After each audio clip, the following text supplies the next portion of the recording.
welcome back to the channel. I hope you're having a great day so far. Thank you for joining me today. I'd like to talk a little bit about the nameless, faceless church era that I believe we're moving into. And just as a preface, I'm not sure who gave this prophecy or where this coined phrase comes from.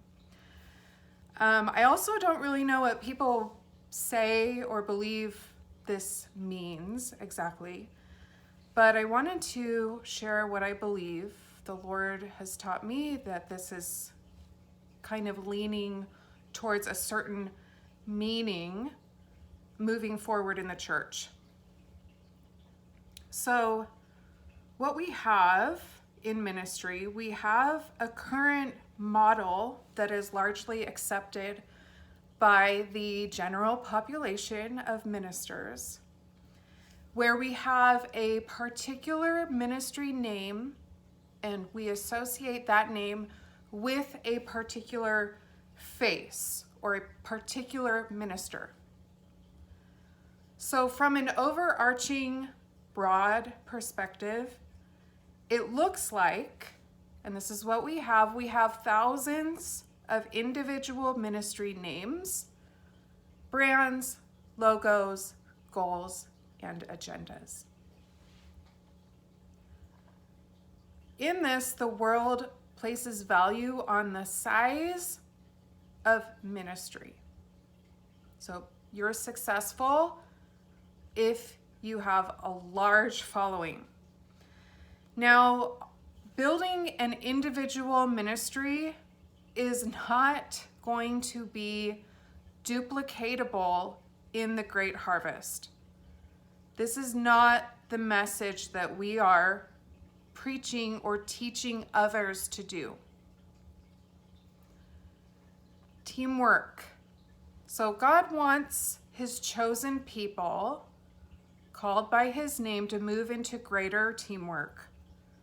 Apostles, prophets, evangelists, pastors, and teachers will be coming together to honor one another. So we'll be moving away from pods. For example, I haven't been on YouTube for a long time, but other than to post these videos, but last year I saw videos being posted by the deliverance group, for example. So we would see a bunch of faces on the bottom of the thumbnail, and the whole platform was supporting deliverance ministers in particular. And that I would consider as a pod. So where they are grouping together online. So greater teamwork is we're going to need to see the wide array of gifts all operating together.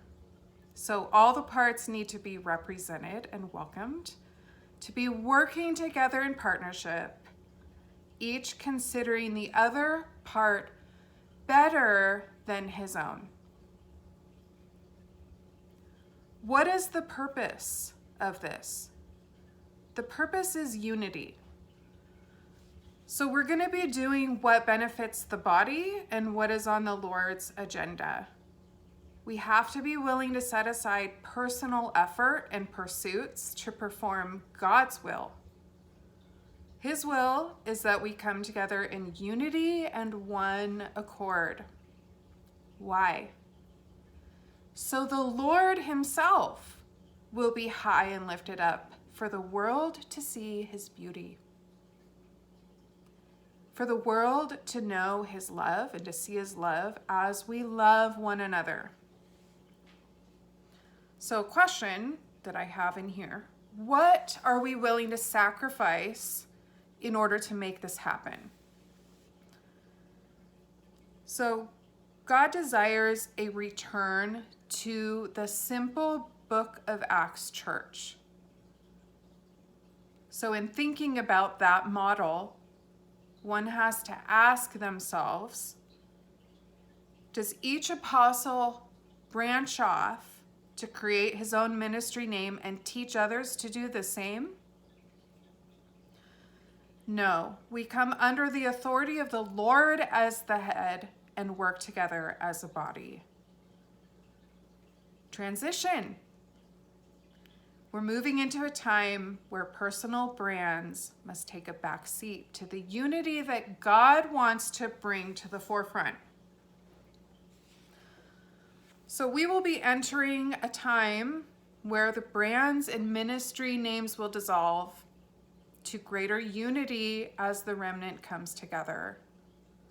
Individual faces attached to ministry names will fade to the background as the bride assembles for the final harvest.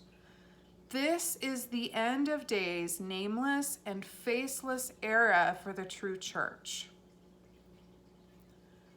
Timeline. We're on God's timeline, so we must shift to get on his page. When God's leadership team is presented, which I talked about in a former video, this particular message is an item of God's will that is going to be conveyed.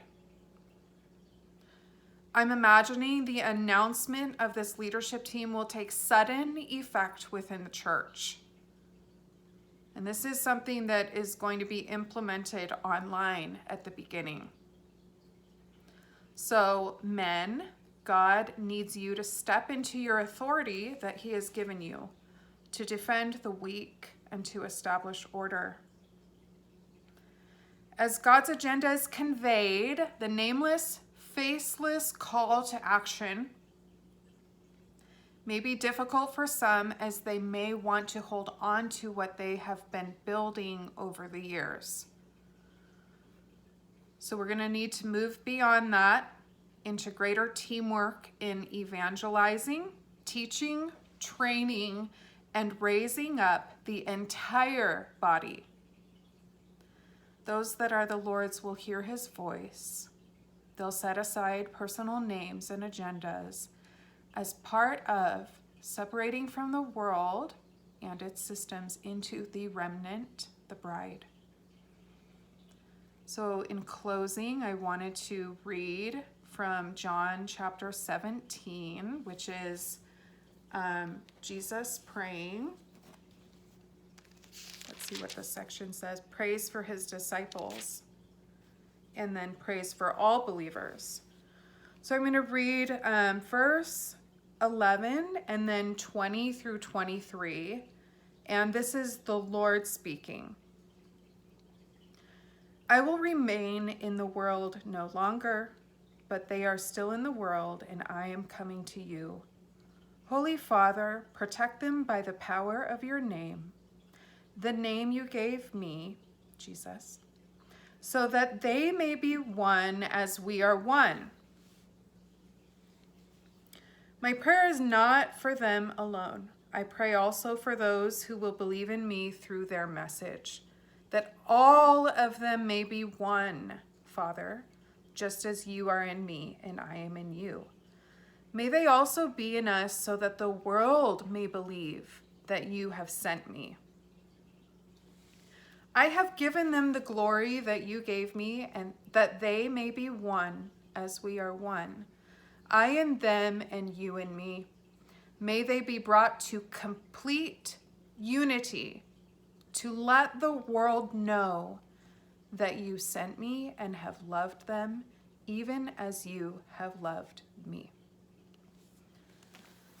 So that concludes today's message about the nameless and faceless church era that I believe God wants us to move into, and what he wants to establish for the remnant. So thank you for listening today, and I hope you have a wonderful day. Bye-bye.